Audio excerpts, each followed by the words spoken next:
Ayan, hello guys. Welcome to my vlog. So, kararating yung online shop ni Amo from market. Ayan, online market na rin. Ito yung number 45. So, tignan natin kung ano yung pinamalingki ni Amo for today. Nag-order lang siya ng online guys. Hindi na ako nagmamarket. So, yan. Meron siyang, tingnan natin ito. Ayan. Shell. So, daming sopot Ayan, grated na coconut guys. Dried coconut. Ayan. For soup guys. Dried coconut. Ayan. So, bumili rin siya ng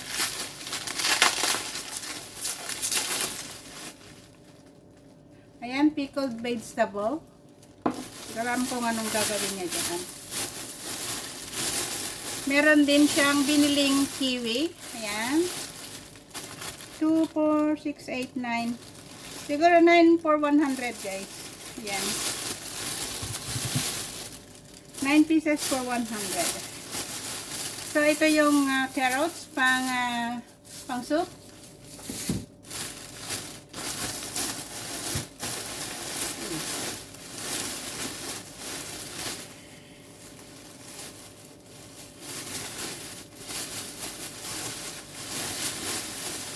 Ayan, bumili ng isang mais.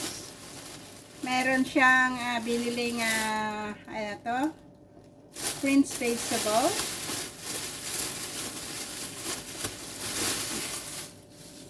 Ilagay muna natin diyan. Tapos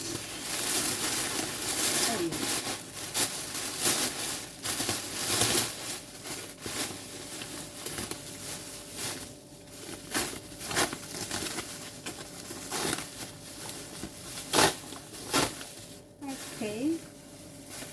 May konting pork bones, mga $30 siguro to. At saka, ayan, chicken feet.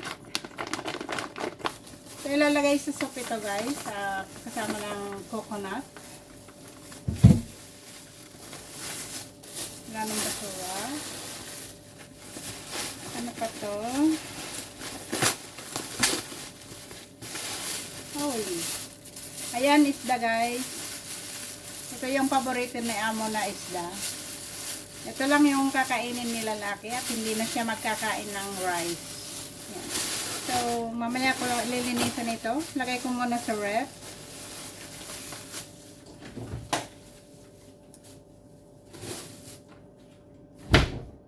Yan. So, ito rin. Meron din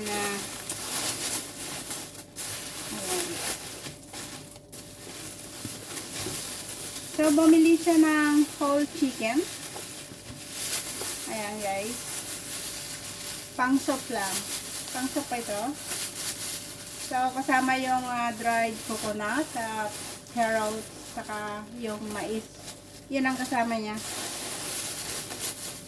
Ito yung pang soup tonight.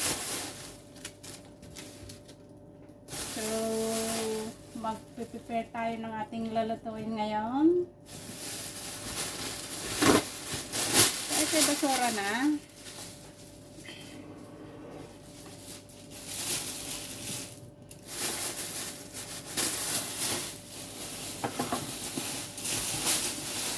Ayan, meron din, bumili rin siya ng orange.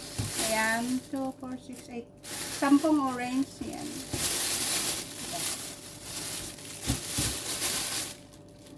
So, orange at saka kiwi ang kanilang prutas ngayon. So, bumili rin siya ng, ayan,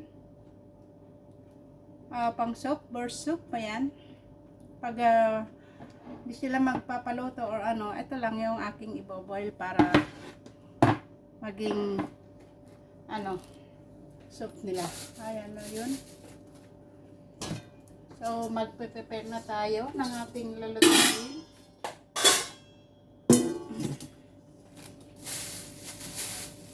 ito'y huhugasan lang natin muna ito. Buti nga't kinakat na nila.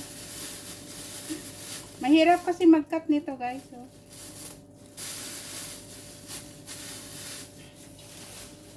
Buti pinakat nga. Yan. Menos trabaho.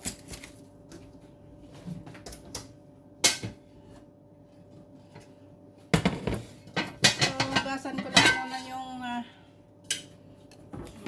maghugas lang ako ng hugasan ko lang yung gagamitin ko.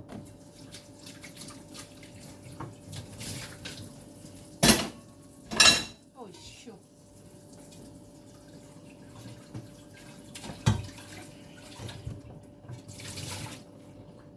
Ayan.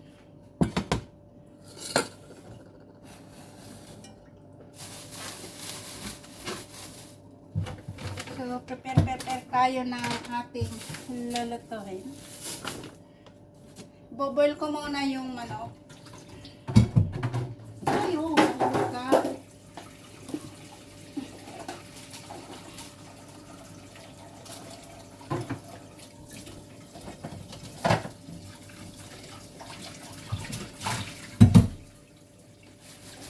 So, itong manok to nga guys, alisin ko lang yung kanyang balat dahil hindi ko ilalagay yung balat niya.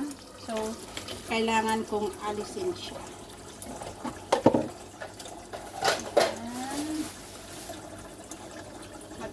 Magpainit muna ako ng tubig na pang-blanch sa chicken. Hindi ko na alam kung nasaan yung aking hinahanap. Eto pala. Set aside muna natin yun. Saka ito. Yan, lagay ko muna dyan. Sige pang ating kitchen. Para linisan ko lang yung ito, chicken. So habang inaalis kong balat yung chicken, magpapakulo na ako ng tubig para maano siya. So, ayan.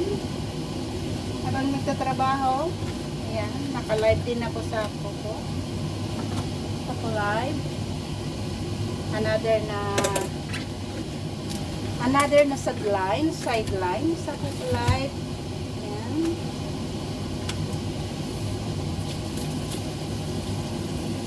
So, ayun. Ingat na matay. Ayan. So, ayan. Halisin na natin yung balat ng manok.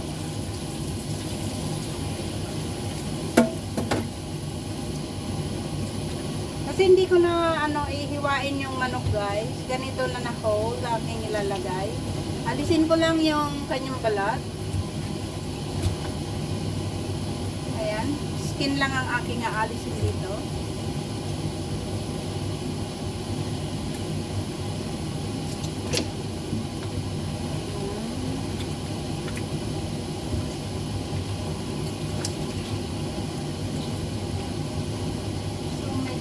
Itong manok na binili.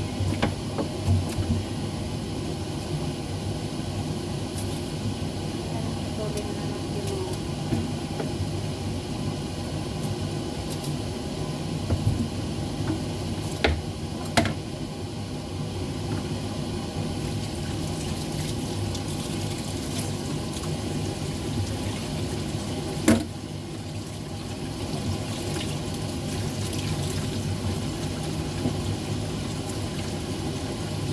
napakainit ngayon guys.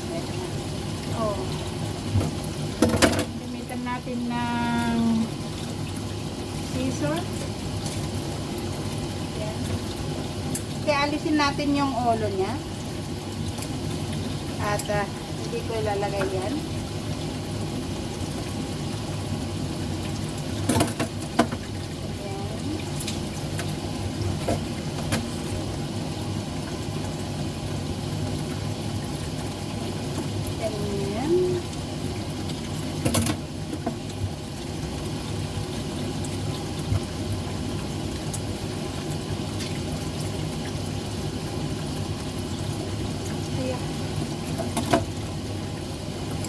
Hirap maalis.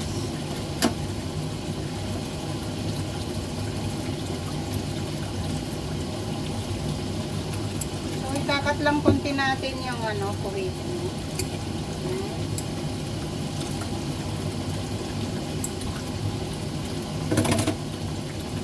Ayan, so medyo mataba, ikakat natin.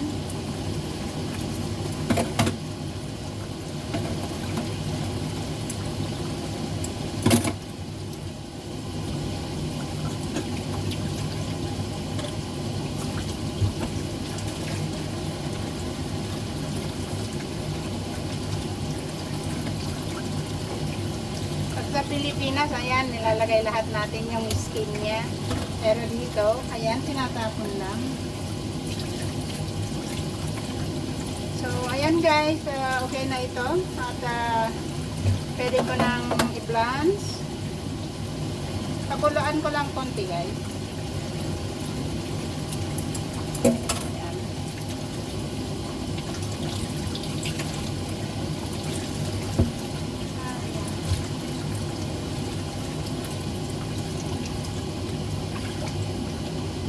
Ayan. Lalagay ko na sa kumukulong tubig. Ayan. Ayan siya guys. So, hayaan lang natin kumulo konti yung tubig. So, habang pinapakuluan ko yan, maglalagay naman ako ng tubig doon sa paglulutuan ko ng ito. Medyo mahinhin yung aking paglulutuhan dahil hindi pa naayos yung ito sa gitna. Sira kasi yan eh.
Ayan, so napuno na.